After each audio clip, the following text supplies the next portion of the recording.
So, oh my God. I have to listen to myself. I haven't been recorded, as far as I know, since I was in the second grade on a art link letter, which some of you may not remember, but so I'll wait to hear from you. Speaking of Art Linkletter, who is famed for the line, "Children say the darndest things," if I remember correctly. So do people about intellectual property.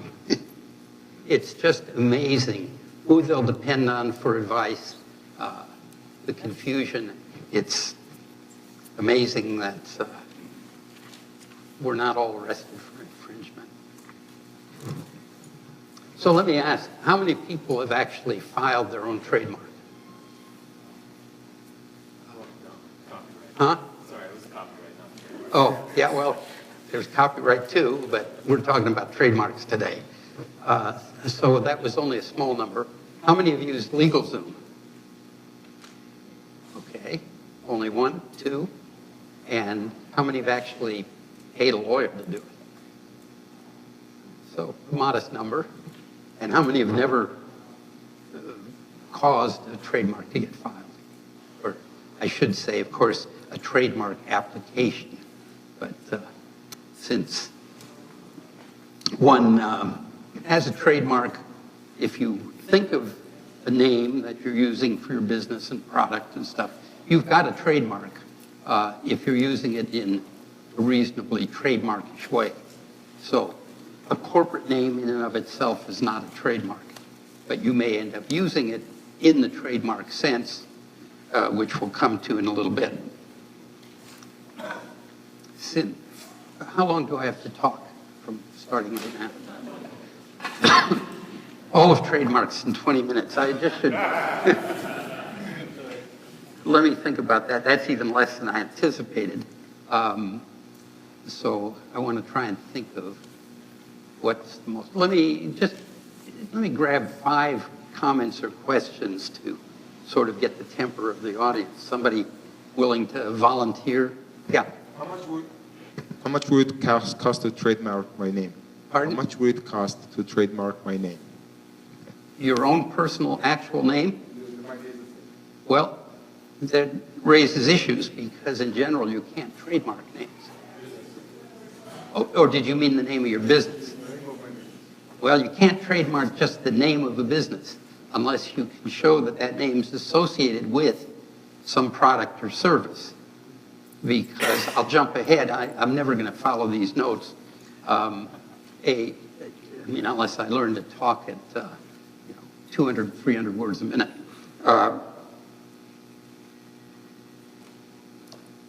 So here's one thing to remember. Trademarks don't exist in and of themselves. You don't own a particular word or a particular design as a trademark. A trademark is always associated with some kind of business, some product or service, and the public or the market goodwill associated with that. So, for example, Tide as a trademark really stands for not just some damn soap, but it's that good old soap your mother used and relied on. And it's that confidence about what that product is and will do that's the goodwill that's associated with the business or the product. So your business could, would develop that, hopefully, and people will associate some service that you do with that name, and then you've got something trademarkable, typically. How much it costs depends, in theory, it's all over the map. Commonly could be, putting aside LegalZoom, some lawyers will do it for $1,000, and others it could cost many thousands. Why? Because some are easy and some are hard.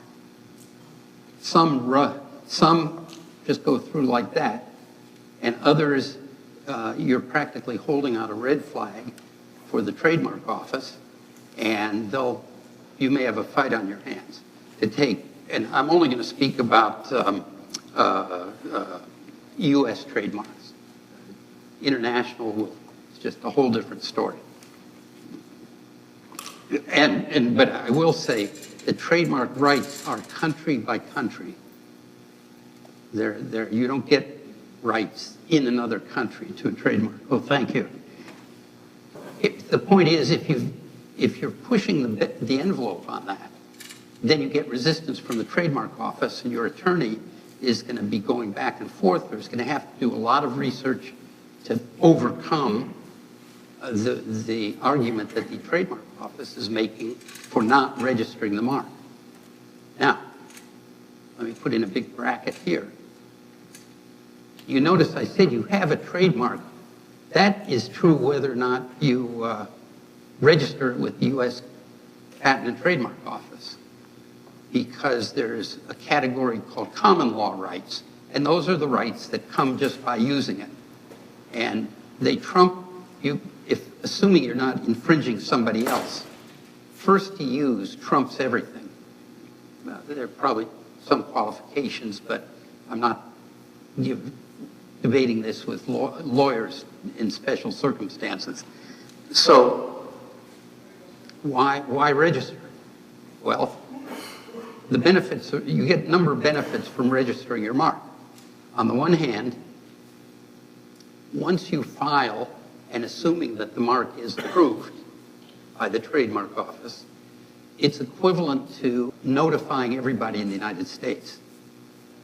So until you,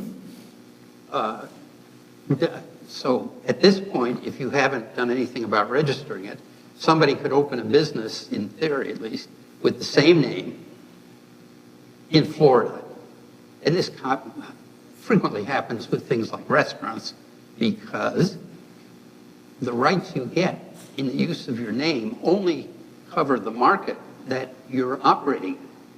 And at least if you're a single or local chain of restaurants, you're just not operating in Florida.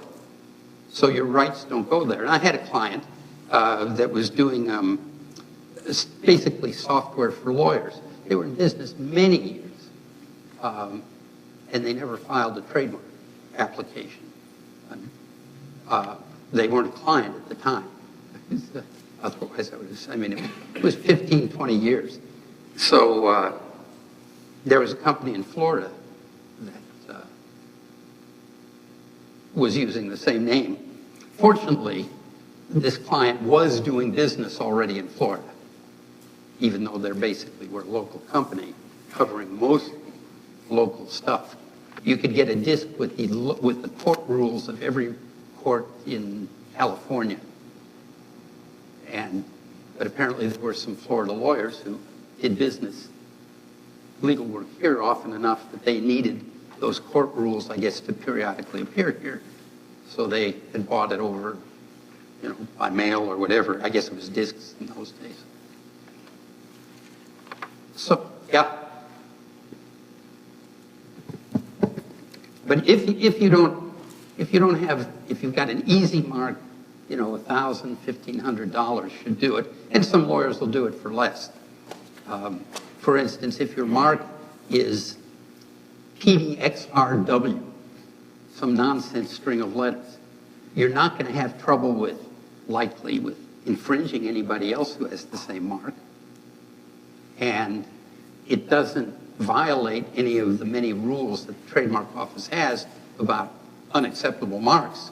So it should just sail right through. And unless somebody has a string that's very close that you could easily confuse, like say my name, Krieger, it's always IE and are always getting switched. So probably if that was a trademark, somebody with the other way would still be infringing me, or I'd be infringing them. Okay, so the question is usually for a startup, you have to pick a name, you have to create an identity, and then you're going to build a brand, which is what you were essentially describing before. So could you talk a little bit about, for an entrepreneur with a new business, the types of, or the process or the thought process that you would suggest for them to choose a name and use, the Trademark Office and those tools to shorten the path and increase the odds of success? All right. I don't have a checklist in my mind, but let me hit a couple of the points that I consider principally mistakes. And the biggest one is choosing a name, thinking that your name is going to be an advertisement. So I know you repair office equipment and you name yourself Associated Business Systems. Well, there's going to be consolidated business systems down the street, and so there'll be potential infringement problems. It completely describes what you do. Well, if I leave you with nothing else, the biggest red flag, I'll put aside that the issue of a name actually being like somebody else's who's in the same business. The biggest red flag is a name that's descriptive of what it is. It's just, I mean, you couldn't do worse in Barcelona or wherever with a red flag in front of a live bull. Why is that? Because the federal statutory law says that a trademark or a mark that's merely descriptive is not registrable. I mean, that's, quote, merely descriptive. So how do you get out of merely descriptive? Well, one way is to choose something better. Because although it's not always true, for the most part, the business makes the name initially. I mean, Amazon, for example, nobody was buying books because that thing was called Amazon until it was famous enough that everybody knew that was the place to go. Just look at what the famous names are. They're rarely, I mean, a true international business machines does pretty much describe what they did. But first it goes way back, and it's an anomaly. Kodak, Exxon, those are completely manufactured. So from a point of view of descriptiveness, they're not a problem. And I'll tell you the hierarchy, you'll see there that those kinds of names, either that or Apple for computers, when it started out, had nothing to do with computers. So you can use a standard, very descriptive word, but it doesn't have it in the description. It has nothing to do with what you're doing. Now, I, off the top of my head, for instance, tell clients, well, you know, it depends on your taste, but go get a book of Greek or Roman mythology and find some of those lesser gods. You know, Jupiter and Hermes are fairly popular, but I actually have a book that you can get, and I can't remember the name, but you can get it on eBay and probably in the bookstore, but you'll pay only $5 on eBay. It has all the Greek and Roman gods classified by topic. So you want to know about health, here are the gods that were associated with health, et cetera, et cetera. And Hermes wasn't the only guy associated with speed, for instance. So be creative. Don't fall in love with the first name that comes to mind. I mean, every so often there's a great one, right? But and to give you an idea of what kind of thinking goes into good names, 20 years or so ago, I heard a lecture, and it had a guy from a naming company and a trademark lawyer. And the guy from the naming company told a very illustrative story. He said, so we formed this company, we wanted to decide what to call ourselves. And we looked around, and all the companies that created names for other people called themselves things like name finders and name this or something name. Well, would you hire a company that can't name itself in any creative way? And these guys said they spent 3 months thinking about it. And they came up with a wonderful one. It's the word identity. But it's, the first ID is red against white, and the entity is white against red. I mean, I consider that pretty brilliant. ID, entity, identity, I mean, they capture the whole story. So you know, sit down with some wine and some friends and do it on a few nights and come up with something that's memorable. I mean, sometimes you hit it right. Well, who knows how long it took them to come up with Twitter, for example. I mean, that's a good name. It's just got the right feel to it. But they might have spent months doing it, years. Who knows? Yeah. Did you say we can or we cannot trademark our own name? Personal name I'm talking about now. Yes. And if my personal name is my business, and it's a foreign name, so it's not an American. It's a what? It's a foreign name. It's not It's not a popular American name. It's MASROP, and it stands for Massively Effective Sequential Release of Name. Have your mom do that, huh? It probably is, but you may have to argue it. And here's why. In general, surnames are surnames are not trademarkable, okay? Even if it's your own. But if you got a rare enough surname, you may be able to do it. Now, you didn't even say if that's your first name or your last name. You're probably okay. But in general, you can't, I've got a little partial list. There's a whole shopping list of what you can't trademark. So you can't do the name, at least the full name or identifiably full, of a living person without their consent, or of a U.S. president, dead U.S. president without the consent of a still living widow. It's just, that's the way the rules are.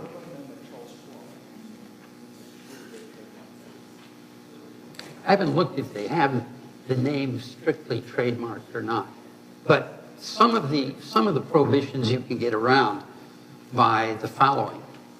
And this applies to descriptiveness. Okay? Let me come back down. So we have these fanciful names that are either made-up letters or a name that has nothing to do with the product, like Apple. And then you get to suggestive names, where there's a relationship, but it's not immediately obvious. Like Dunkin' Donuts. Not Dunkin' Donuts, I think, because Dunkin' Donuts, I'd have to look at the trademark history. I'll get to why you can still get through some of the descriptive ones.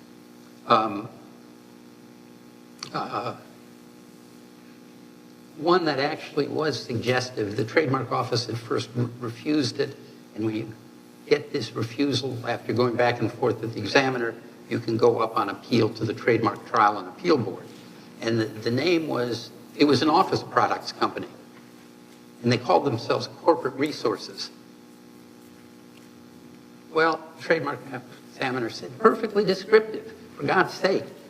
Office products are corporate resources. Every corporation's using file folders, but they argued, and successfully, that you had to do a kind of a mental step, because when you say corporate resources, you don't think of trivia. It's got a sense of something bigger, and that it was kind of hyperbole and tongue-in-cheek humor to call file folders and paper clips corporate resources. And the appellate board bought that. Of course, they no doubt paid some lawyer, substantially to make that argument. But that's one example of where, I would say it really, corporate resources is kind of suggestive. Yeah. What about taglines? One of the things, you have a name, and then companies will have a tagline. Can you trademark? Yeah, you can trademark slogans. Okay. And the one nice thing about them is that you tend not to run into other people with the same slogan. We have a question back here. Yeah. Along the same lines of slogan, so you have a methodology with a tagline, so You have a tagline, so to speak, that sort of identifies the methodology. What is the difference between copywriting that versus trademarking it? You probably can't copyright it. You can or cannot? Probably not. Okay. I'll mention in passing, you can't copyright the title of a book, for instance, and I've never looked at it explicitly, but the title of a movie. You can copyright the title, the name of a series of books.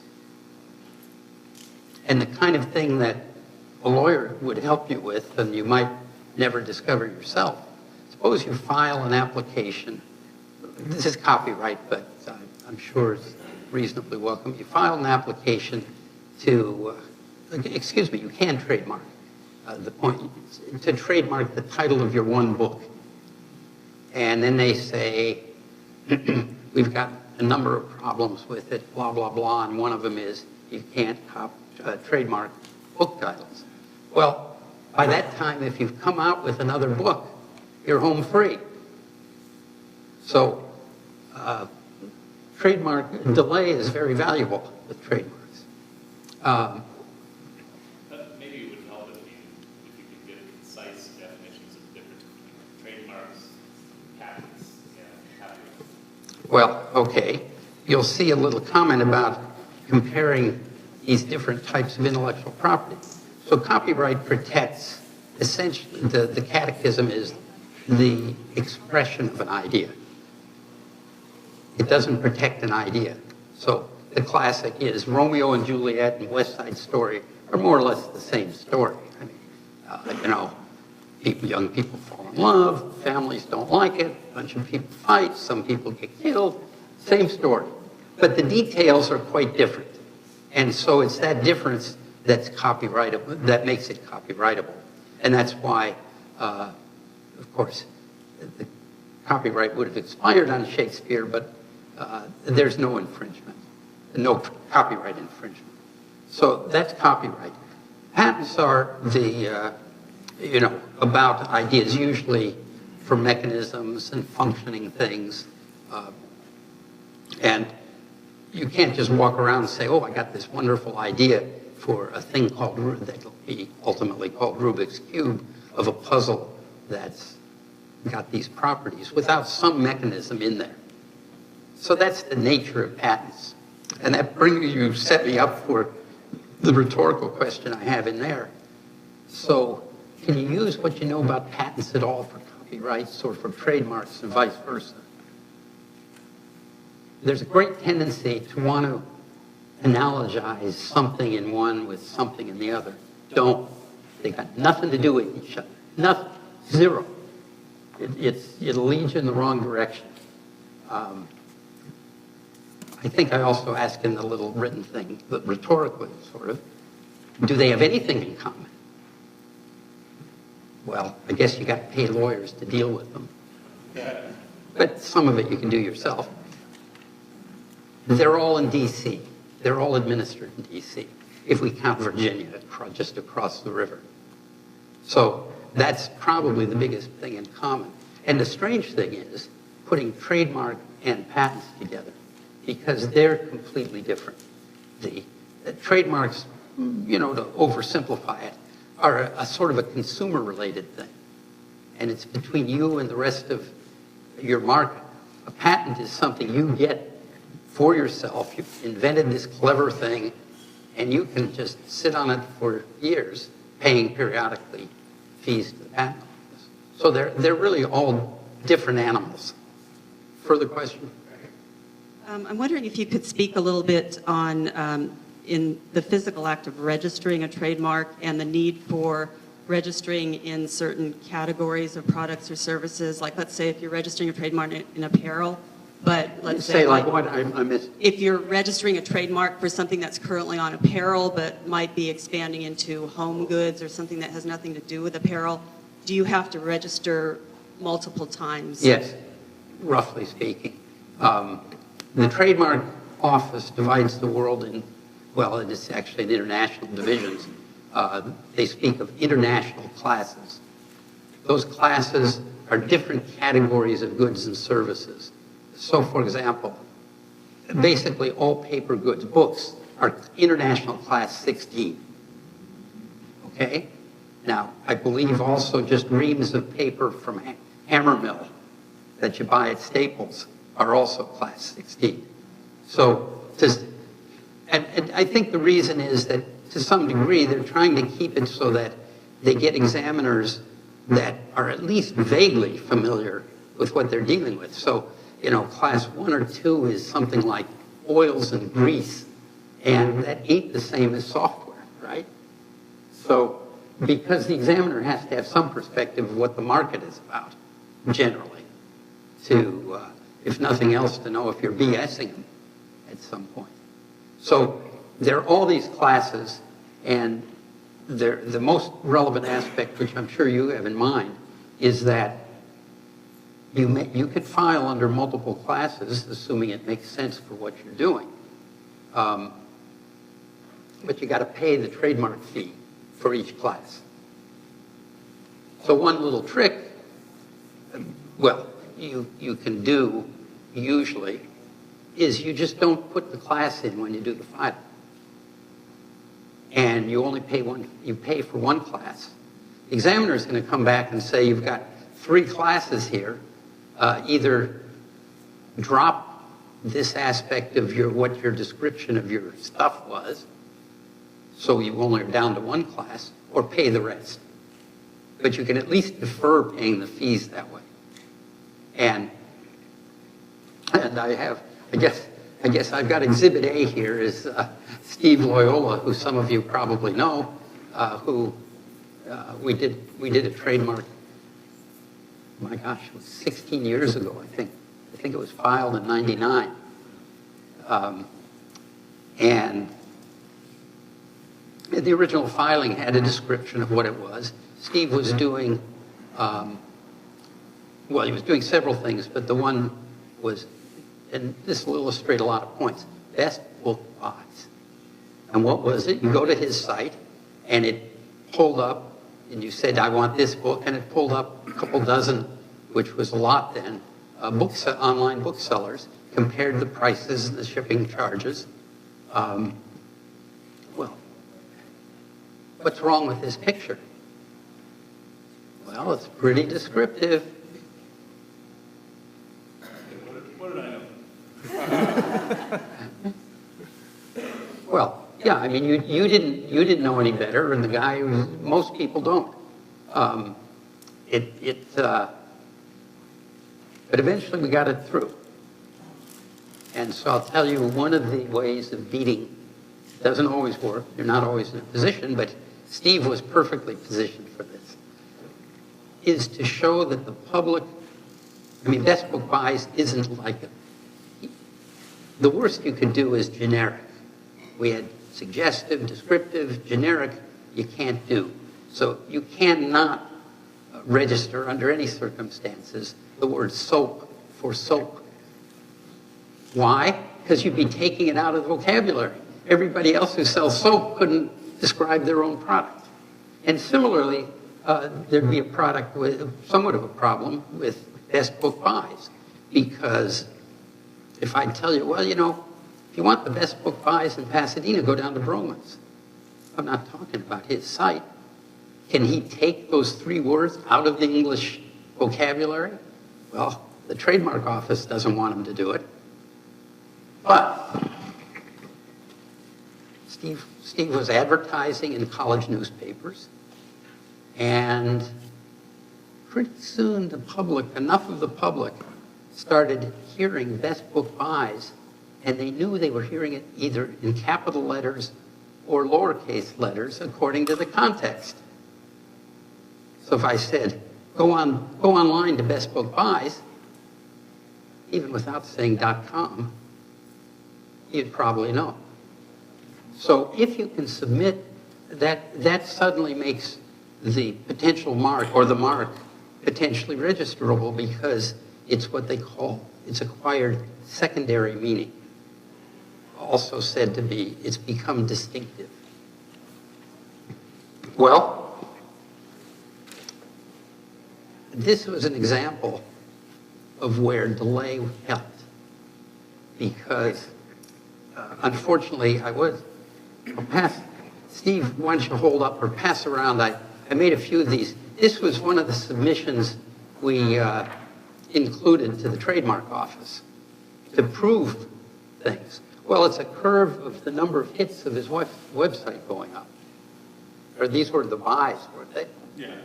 I mean, their number, well, you know, maybe you don't want to make your... 100,000 to 700,000 a quarter. Yeah. Well, of course, you're also seeing the dot-com boom. But it was more than that. He was the best guy on the block because other things we could submit were, if you looked, what issue was it? Was it the year 2000, I think? Or was it 99? You could take a look at the Christmas issue of Playboy in listing where to get gifts, books, best book buys, Consumer Reports. I don't remember. There was a pretty sizable list of things. Well, what could better prove that the world knows the difference between the trademark best book buys and the English words best book buys?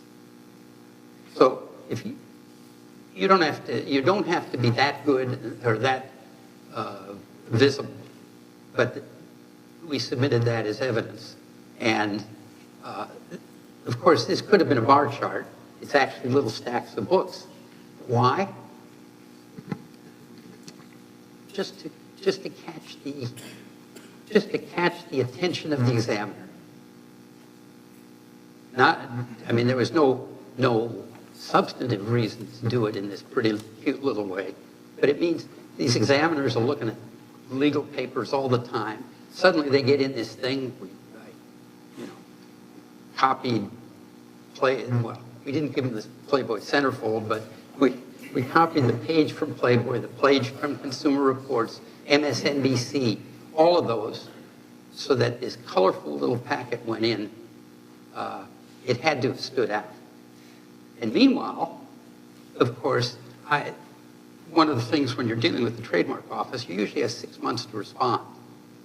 So we took each 6 months fully so that this thing was growing all the time. So I've heard it said about immigration that basically delay is an asset in immigration. It can be an asset assuming you don't have a reason to have it registered tomorrow. And fortunately, your rights, once registered, your rights go all the way back to the date you filed. Michael, we have one more question. Huh? We only have time for one more question. Oh. Yes. So basically, you just mentioned the trademark fee. So first question I'd like to ask you is, what is the trademark fee we expected for filing and maintain and every year? The second question is I want to ask you is, so what type of business you think there's no need to file a trademark, and what type of business you have to file a trademark? Well, you don't the last one is for a startup. For startup, in what stage? For what? For a startup. For a startup business, in what stage you should think to consider filing a trademark, and in what stage you have to file a trademark? Basically, yeah. Well, there's no obligation to file. But first, because you could go to court and try and step on whoever is using your name without having registration, okay? But your rights are stronger. For one thing, as I said, once you file and assuming it becomes registered, that amounts to announcing it to the whole world as of the date you file. So that's an advantage.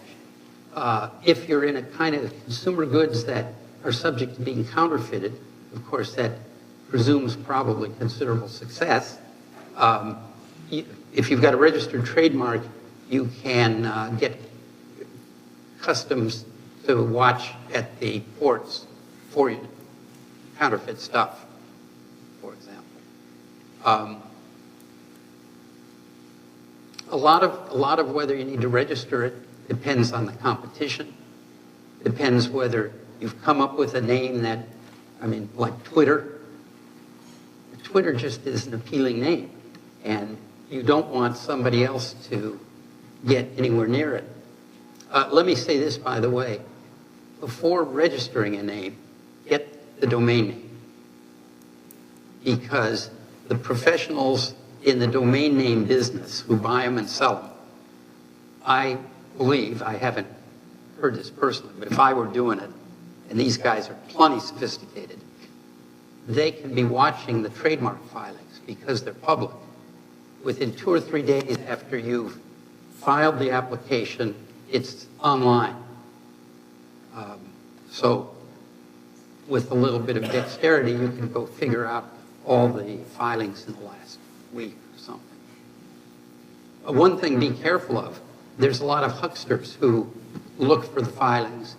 Probably everybody here has gotten this crap of BS domain name things. Oh, some people are filing in China with the same name and send us $1,500 and we'll take care of it. Things like that. Well, you get a lot of that same stuff in trademarks too, where they're combing the public record and they see that something is coming up for you to do and they come and offer to do it. But most of those, the ones I've seen are not reliable quality work, I mean. And if I were doing this as a regular class, over many weeks, I'd bring in examples of which there are many of mistakes that these people who were volunteering their service make. You do much better to talk to somebody you know who's had success with an attorney and do it that way. I mentioned here, if you're going to do it yourself, and even if you're not, it's still helpful if you understand what an attorney is doing. And it's a good way, and that is to get the books by Nolo Press, NOLO.com. Wonderful publishers for almost every legal field. They've got a book on how to do it yourself, or at least how to know about it. And you may not want to do it yourself, but it's a good way to filter whether you're getting bullshit from a lawyer by knowing something about it. I get calls from people asking me, they're referred to, and it's about something I don't know, and I'll tell them, go get that book on whatever topic. Dog law, they I think have dog law. Neighbor law, the peaches from your neighbor's tree are falling over, can you cut off the branch? Who knows? But from my cynical point of view, if somebody isn't willing to spend $25 on and a couple of evenings with a book, they're not serious about their problem. And lawyers and other professionals get this kind of thing where people are looking for you to ratify what they want to do, not actually solve their problem. Okay. Thank you very much, Michael. Let's give Michael a hand. And do you have some time to stick around afterwards and answer some more questions? Yeah, I'm so frustrated because there are 5,000 things I'd love to say. And I'll just say there are a few other ways also around descriptiveness, but the best thing is get a good name. Think about it, it's worth the time and trouble. So before you take off, I want to do a selfie. Here, so just stand right here. And I'll get everybody. So what you're going to do is... You tell me. Face her. Yeah, so face me. And Trademark it. Yeah.